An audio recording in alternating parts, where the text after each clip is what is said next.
हाय, मैं सोहन। मेरी शादी होने वाली है, पर मैं इतना दुखी क्यों हूँ ये भी आज आप जान ही लीजिए। मेरे पापा ज्यादा से ज्यादा दहेज देने वाला घर देखते हैं, लेकिन मैं शादी नहीं करना चाहता था। पहले मैं अपनी पढ़ाई पूरी करना चाहता था, लेकिन पापा मेरी जबरदस्ती शादी कराना चाहते हैं, क्योंकि उनको तो एक मालदार घर मिल रहा था। ना लड़की को देखते हैं और ना ही लड़की के बारे में कुछ पता करते हैं। उनको तो बस अच्छी खासी रकम मिल रही होती है, जिसके कारण वो रिश्ता पक्का कराते हैं। मैं घर से बाहर पढ़ाई के लिए गया था, और मैं पढ़ाई में भी काफी होशियार था। अभी सारी बातों से अनजान में पढ़ाई कर रहा था। तभी अचानक माँ का फोन आता है, और पता चलता है कि अगले 10 दिनों के अंदर मेरी शादी होने वाली है। मैं बहुत हैरान था, ये क्या हो गया। तब माँ ने मुझे कुछ ऐसा कहा, ये तुम खुद ही सुन लो।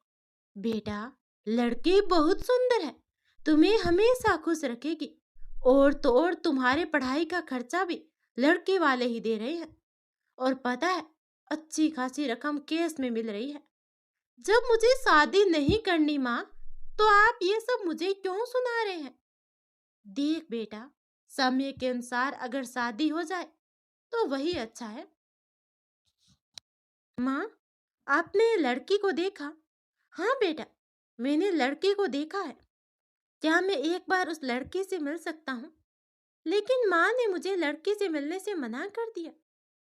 लेकिन मुझे ना चाहते हुए भी शादी के लिए मानना पड़ा। देखते ही देखते समय बीत जाता है, और आज वो शादी का दिन है। मुझे कई सपने दिखाए जाते हैं।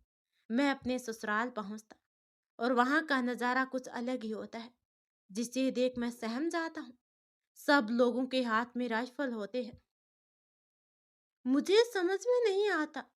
तब मैंने पापा से पूछा, पापा, ये सब क्या है? हम शादी करने आए हैं या कोई जंग जीतने? बेटा तू डर मत, ये सब तो इनका स्वागत करने का एक अलग ही अंदाज है। इसको स्वागत बोलते हैं। लगता है कि मर्डर करने आए हैं ये लोग। जैसे तैसे मेरी शादी हो जाती है। लड़की को देखकर मैं सोच रहा था, लड़की अच्छी खासी पढ़ी लिखी है, फिर भी इसने मुझे ही क्यों चुना। मैं तो इसके लायक ही नहीं, और ऊपर से दहेज भी दे रहे हैं, वो भी मुंह मांगी रकम। ऐसा क्या है जो किसी की नजर में नहीं आ रहा? और विदाई का समय आ जाता है। तभी लड़के वाले बोलते हैं, आज दुल्हा दुल्हन की विदाई नहीं होगी। हमारे यहाँ रिवाज है, शादी के 2 दिन बाद विदाई होती है। हमें एक कमरे में ले जाया जाता है, दोनों अकेले होते हैं। और फिर मैंने दुल्हन से कुछ बात करने की इच्छा जताई। "अ, आप पढ़ाई करते हो?" दुल्हन सिर हिलाकर हाँ में जवाब देती है। "आपको खाना बनाना आता है?" दुल्हन फिर सिर हिलाकर हाँ में जवाब देती है। "आप कुछ बोलती नहीं हो, सिर्फ सिर हिला रही हो, ऐसा क्यों?" दुल्हन फिर इशारे में बोलती है, "बस ऐसे ही।" मैंने सोचा शायद शर्मा रही है, इसलिए कुछ बोल नहीं रही है। "कम से कम अपना नाम तो अपने मुंह से बता दो।"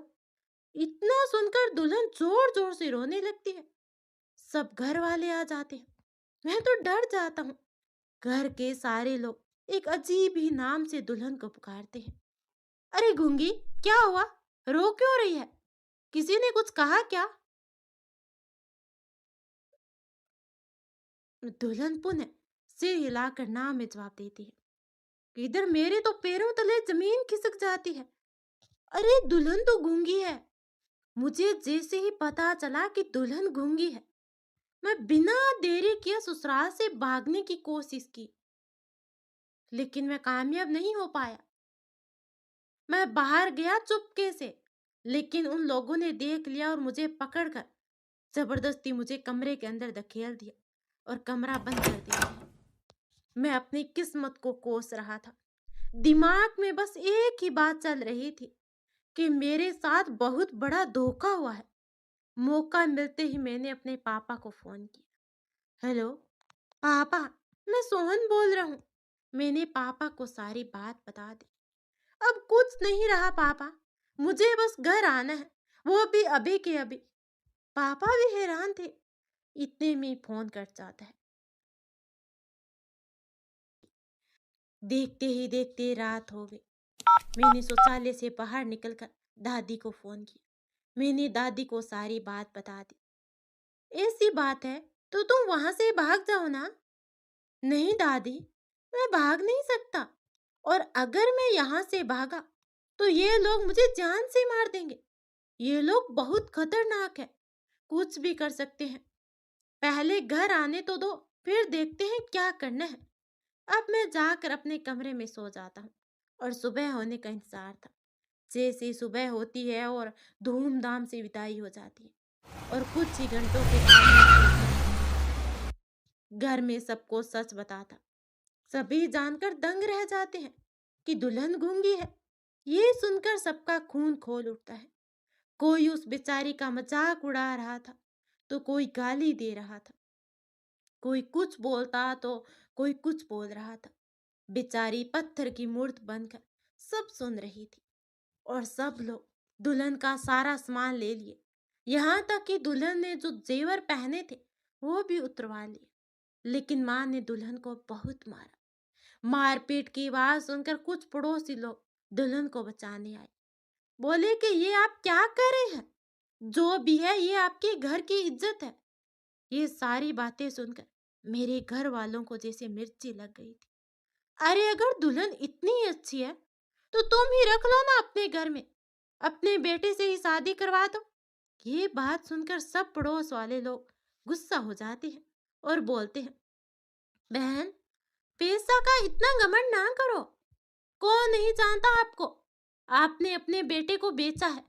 बंद करो अपनी नौटंकी और चैन से जीने दो बहू को। इतना बोलकर सभी पड़ोसी अपने अपने घर चले जाते हैं। बेचारी दुल्हन किसी तरह से रो रो कर रात काटती है और सवेरे होने का इंतजार करती है। सुबह होते ही मुझे सब घर वाले घर से बहुत दूर भेज देते हैं। और कुछ ही देर के बाद दुल्हन के पापा 5-5 गाड़ियों के साथ कुछ गुंडे के साथ घर पहुंचे थे। दुल्हन को गाड़ी में बिठाते हैं। और अगर मेरी बेटी को कुछ हुआ तो याद रखना, इस घर में लाशें बिछ जाएगी, कोई जिंदा नहीं रहेगा। और दामाद जी कहाँ है? बाहर बुलाओ उन्हें। हमें नहीं पता सोहन कहाँ है। आपने मेरी बेटी को जितने घाव दिए हैं उससे 2 गुना घाव तुम्हारे बेटे को दूंगा। अरे पहले खोज तो लो, सोहन कहाँ है? खोज ही लेंगे, पर एक बात याद रखना, जिस दिन वो मिल जाएगा ना, वो सही सलामत नहीं आ पाएगा। इतना बोलकर दुल्हन के पापा दुल्हन को लेकर निकल जाते हैं। वो दुल्हन को अस्पताल इलाज के लिए ले जाते हैं। और इधर मेरे घर के कुछ लोग दुल्हन को देखने घर आते हैं और मुंह दिखाई के रस्म करने को कहते हैं। सोहन की दादी रोते हुए कहती है, हाय मैं लुट गई, हाय मैं बर्बाद हो गई। कल मोही ने नाक कटा दिया। हे भगवान, ये दिन क्यों दिखाया तूने? इससे पहले तो मुझे उठा लिया होता। पड़ोसी कहते हैं, क्या हुआ अम्मा? ये नाटक क्यों कर रही हो? दुल्हन दिखाना है कि नहीं? साफ साफ बोल दो ना। अरे दुल्हन कैसे दिखाऊं मैं? वो भाग गई अपने बॉयफ्रेंड के साथ। ये सभी पड़ोसी अपने अपने घर चले जाते हैं और इधर मुझे फोन करके बोल दिया जाता है कि उसकी दुल्हन अपने बॉयफ्रेंड के साथ भाग गई। ये सुनकर मुझे तो सदमा लगा। बिना पूरी बात जाने मैं दुल्हन से और भी ज्यादा नफरत करने लगा। 2 दिन के बाद मैंने कोर्ट में तलाक की अर्जी पेश कर दी और दुल्हन के घर सारे कागज भेज दिए। इधर दुल्हन का इलाज चल रहा होता है, दूसरी तरफ तलाक के कागजात के साथ साथ एक पत्र दुल्हन के पास पहुंच जाता है, जिस पत्र में लिखा होता है, प्रिय काजल, मुझे माफ करना। जो भी तुम्हारे साथ हुआ गलत हुआ। मानता हूँ मेरी गलती थी, पर जितनी गलती मेरी थी उससे ज्यादा गलती तुम्हारी भी थी। तुम्हें बता देना चाहिए था ना कि तुम बोल नहीं सकती हो। अब तुम ही बताओ, एक गूंगी लड़की के साथ अब मैं अपनी पूरी जिंदगी कैसे काट सकता हूँ? शायद तुम मेरे लिए बनी ही नहीं हो और आज से अभी से तुम हर रिश्ते नाते से आजाद हो। प्लीज मुझे चैन से जीने दो। उम्मीद है कि तुम मेरी बात समझोगे। ये सब पढ़कर तो दुल्हन के होश ही उड़ जाते हैं। ये सारी बात काजल अपने पापा को बताती है और रोते हुए इशारे से कहती है, पापा, मैं आपसे पहले ही बोली थी, मुझे शादी नहीं करनी। और अगर आप मेरी शादी करना चाहते हो तो आप सारी सच्चाई सोहन जी को बता दो। पर आपने मेरी एक नहीं सुनी। आज आपके कारण सोहन जी की जिंदगी बर्बाद हो गई। आज मेरे कारण वो बहुत दुखी है। पापा, ऐसी शादी का क्या मतलब? अब तो मैं ससुराल भी नहीं जा सकती और ना ही आपके यहाँ रह सकती। मेरी जिंदगी भी बर्बाद कर दी आपने। इससे अच्छा होता कि आप मुझे जहर देकर मार देते। ये सारी बात सुनकर दुल्हन के पापा भी रोने लगते हैं और बोले, मुझे माफ कर दो बेटी, मुझसे बहुत बड़ी भूल हो गई। बेटा, लेकिन तुम मुझे 1 महीने का समय दो, मैं सब कुछ ठीक कर दूंगा। उनकर दुल्हन के पापा उसके ससुराल फोन करते हैं। उस दिन जो हुआ गलत हुआ था, गलती मेरी थी। मुझे इस तरह से काजल को नहीं लाना चाहिए था। आप कृपा करके अपनी बहू को ले जाइए। नहीं समझी जी, नहीं, आप लेकर गए थे ना अपनी बेटी को, हम तो नहीं भेजे थे, हमने मना भी किया था। वैसे भी आपकी बेटी की हमें कोई जरूरत नहीं है। देखो, अगर आपका बेटा मेरी बेटी का ना हो सका तो किसी और का भी नहीं होने दूंगा। 22 लाख लिए थे ना आपने मुझसे, 44 लाख चाहिए। और जो भी सामान आपको मिला है ना, सब वापस चाहिए। ठीक है, जिस तरह से आप अपनी बेटी को ले गए थे, ठीक उसी तरह से आप अपनी बेटी को पहुंचा दो। ठीक है, हम आते हैं। लगभग 8 बजे रात्रि को काजल अपने ससुराल पहुंच गई। दुल्हन को अंदर ले जाते हैं और एक कमरे में अकेले छोड़ देते हैं। कुछ ही पल में सवेरा हो जाता है। अरे ओ महारानी, कल के नाटक से पेट नहीं भरा जो आज अभी तक सो रही है? कुछ काम भी तो कर ले। दुल्हन चुपचाप घर के सारे कामों में लग जाती है। बहुत सारे काम अकेले ही दुल्हन को करना पड़ता है। एक तो शरीर तोड़कर काम, ऊपर से सास ननद के ताने। बेचारी दुल्हन एक दिन में ही बहू रानी से नौकरानी बन गई। काजल अपना अलमीरा खोलती है। उस अलमीरा में कपड़े तो क्या, कोई भी सामान नहीं मिलता। फिर अपनी सास से इशारे में पूछती है, माँ जी, इसमें जो सामान था वो कहाँ है? क्या बोल रही है गूंगी? मेरे समझ में नहीं आ रहा। फिर दुल्हन लिख कर पूछती है, हाय क्या दिन आ गए मेरे, बहू ने तो मुझे चोर ही बना दिया। सास रोने का नाटक करने लगी। दुल्हन इशारे में कहते, नहीं माँ जी, मेरा वो मतलब नहीं था। इतना कहकर दुल्हन अपने कमरे में चली जाती है। कुछ देर के बाद दुल्हन की चचेरी सास आती है। बहू, तुम तो बहुत पढ़ी लिखी हो ना, डिग्री तो तुम्हारे पास होंगी ना, जरा दिखाना। या डिग्री भी तुम्हारी तरह गूंगी है? ये सब सुनकर दुल्हन की आंखों में पानी आ जाता है। वो अपनी सारी डिग्री चाची को दिखाती है। डिग्री देखकर चाची चुपचाप चली जाती है। दुल्हन अब सोहन से बात करने के लिए सोहन को मैसेज करती है। अगले ही पल पता चलता है कि सोहन का फोन तो सोहन के पास नहीं है। सोहन का फोन बड़ी भाभी जी के पास होता है। मोबाइल के साथ साथ सोहन का सोने की चेन, अंगूठी, बहुत कुछ भाभी के पास मिलता है। उसे तो इतना ही नहीं पता कि सोहन कहाँ है। जो नंबर था उसके पास, वो मोबाइल तो भाभी के पास होता है। और तो और घर में कोई भी बताने वाला नहीं था। आखिर सोहन कहाँ है? काजल सारी रात मैसेज के जरिए अपने पापा को बताती है।